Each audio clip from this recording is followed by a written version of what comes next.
Roger, magandang umaga po. Konsen po nila, go ahead. Mandarambong. Si Makito Mandaramang Guhit. Magandang umaga. Roger, kumusta? Okay naman. Sinusubukan ko itong air antenna. Yung alin, yung alin? Air antenna, galing Dasma. Air-up antenna. Roger, oh. Tinetesting ko. Go ahead.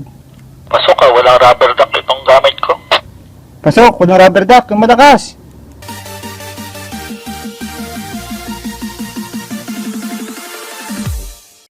So guys, magandang araw sa inyo lahat. Meron naman tayong unbox. Yan, mahaba yan. Ito yung antenna na air-up antenna. So i-unbox natin at review natin kung anong klaseng antenna itong air-up antenna na ito. So let's go guys, unbox na natin.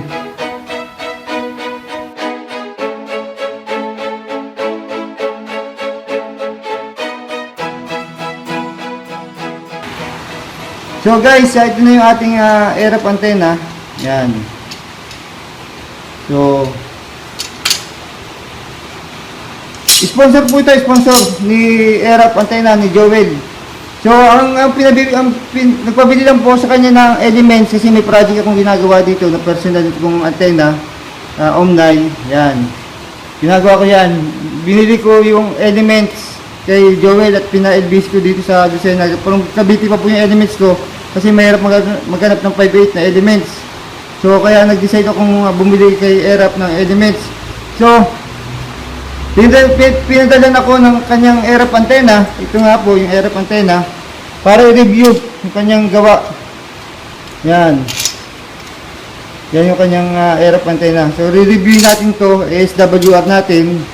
At chichikin natin kung anong SWR nitong kanyang air-up antenna. So, kung gusto nyo magpagawa sa kanya, message nyo po siya, si air-up antenna, search nyo sa Facebook. Or ilalagay ko po yung link sa video description nito, yung kanyang Facebook account po, saka yung cellphone number niya. So, ito yung air-up antenna. Re-review natin dyan, maulan lang ngayon kasi may bagyo. May bagyo lang. So, explain ko lang sa inyo kung ano yung mga kasama sa, sa air-up antenna. So, ito yung kanyang main antenna. Yan, main antenna niya, yan. Ito yung main antenna. Then, susundan ng 1/2. Telescopic siya. So, 1/2 siya, 1/2. 1/2. Then, 3/8. 3/8. 2.38. Yan. So, may butas na siya. Kakabit nyo lang kasi nakatune na to, nakatono na siya. Check lang natin kung anong, kung saan nakatono, kung saan yung tinono. Sabi ko center frequency tono. Makita nyo may butas na yun. Re-rebits na lang yan. Yan. So, wala siyang kasamang mouse strip. Kasi nga po nakatune na siya, i-re-rebits na lang natin. I-prefer na i-tune nyo, lagyan nyo yung host strip. So, hindi na niya sinamahan ng host strip kasi nga po nakatune na siya, may butas na siya, i-re-rebits na lang natin. So may kasama siyang radial na 4 saka rebits. So kung magpapagawa po kayo ng air-up antenna, sabihin niyo lang po sa kanya kung i-rebits or i-screw. Kasi kung i-rebits, bibigyan kayo ng rebits. So kailangan niyo rebiter. Bibili pa kayo ng rebiter kung wala kayong rebiter. So di katulad na kung naka-screw, metal screw, i-screw niyo lang. Yan po. Request niyo lang na i-screw or i-rebits po. Yan yung air-up antenna. Hindi natin decode. Yung coil, I'm not sure kung ilang turns nga sa loob nito. Pero sabi niya, dual banner daw to. Madaming nagsabi na malakas daw to. Makikita sa comment section ng kanyang Facebook. Saka meron siyang mga video proof na kinakausap gamit kong air-up antenna. So ito yung kanyang gawa. Ito yung SO239 sa baba, sa ilalim. Yan. So may U-bolt siya. U-bolt for mga D1 na tubo. So kung mas malaki yung tubo sa D1, hindi siya kasya pang D1 na tubo to. Yan. Parang espada oh. Yan po yung air-up antenna. Mga haba nito yan oh. Hindi ko matansya kung anong haba nito eh. So metro.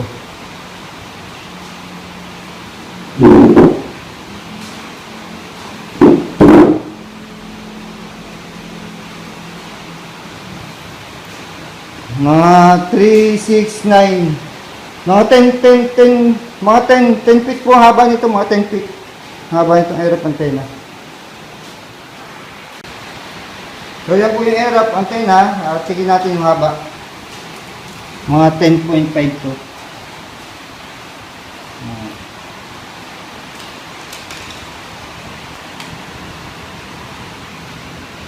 10 feet. Mga 10.5 po. 10.5 yung haba niya. Yan yung airwrap antenna. Yan. Apat yung region yan. Apat yung region ng airwrap antenna. Yan. Nakita nyo ng focus. Marami nagpatotoo na malakas to. May mga video po ako na in-upload dito sa aking channel na maganda yung performance ng airwrap antenna. So, tingnan nyo yung aking ginagawang isa. Pang-personal ko po ito, itong antenna na ginagawa ko. Yan, pang-personal yan. Mahaba rin siya. Kasi yung base to stainless siya eh. Tibay siya. So, yan, yung airwrap. So, if interesado po kayo magpagawa kay airwrap, kay Joel, message nyo lang po siya sa Facebook niya. So, request nyo siya sa through cellphone po. Nasa baba ng video description nito yung kanyang Facebook account. So, pag tumila na at pag hindi na bumabagyo, tetisin natin SWR at asimbulin natin ito. Papasok ko lang siya dito. Apat yung radian nyo. Apat yung radian guys. Naka-rebits din siya, naka-rebits. So, kung wala nga po kayong rebiter, so kailangan nyo ng screwdriver or screw. Request nyo lang po sa kanya na screw kakabit nyo. Yan po yung radian nyo.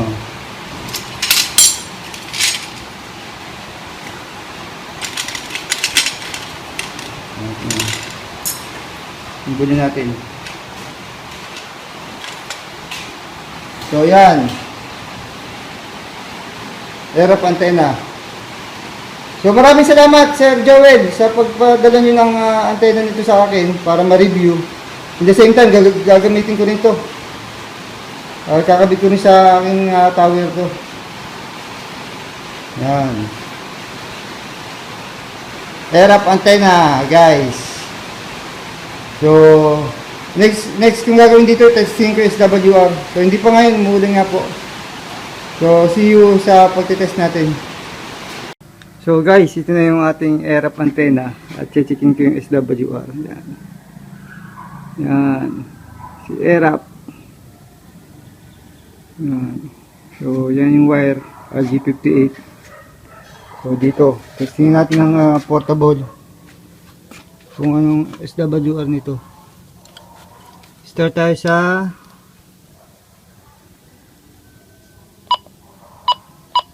14300 143 143 then wait, double transmit yun SWR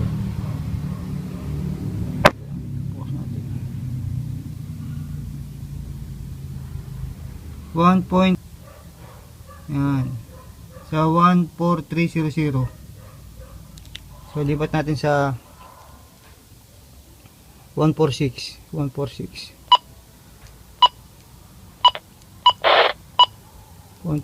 so 146 then transmit 1.2. Ganda yung SWR nya 149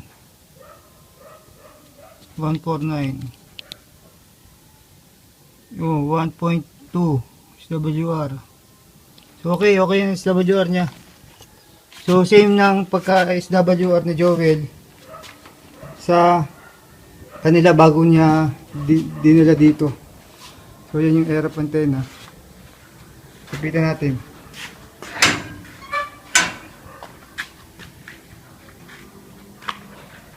Yan. Airwrap antenna from Dasma.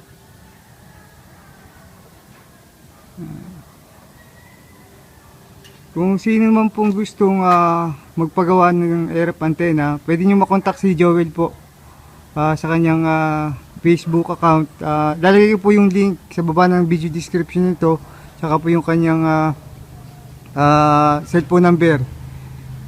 Ask nyo lang kung magkano yung presyo. Kasi hindi ko man po ito binili, binigay lang niya sa akin for review itong RF antenna. So as may review, okay naman siya, mukhang matibay din, gandang pagkakabit na radial. Hindi ko lang tinorture test kahapon sa kay Super Typhoon Rolly. So, yan. Marami nang gumagamit dito sa Cavite. From Cavite po to. Ang dami na rin nagpatotoo na malakas pumick up at mag-receive. Yan, RF antenna po. So, kontakin nyo lang po si Joel. Again, nasa video description po nito yung contact number niya at yung Facebook account. And i-subscribe na rin po nyo yung kanyang YouTube channel, RF antenna. Yan. So, okay. So, sa mga nag-home bro, pwede nyo gayahin yung aking Omni antenna na 144. If tinatamad naman kayong gumawa ng home bro, pwede kayong magpagawa kay Joel ng RF antenna. Okay? So, bye-bye at magandang hapon po sa inyo lahat. Si Richard po ito, Negosyanteng Marino.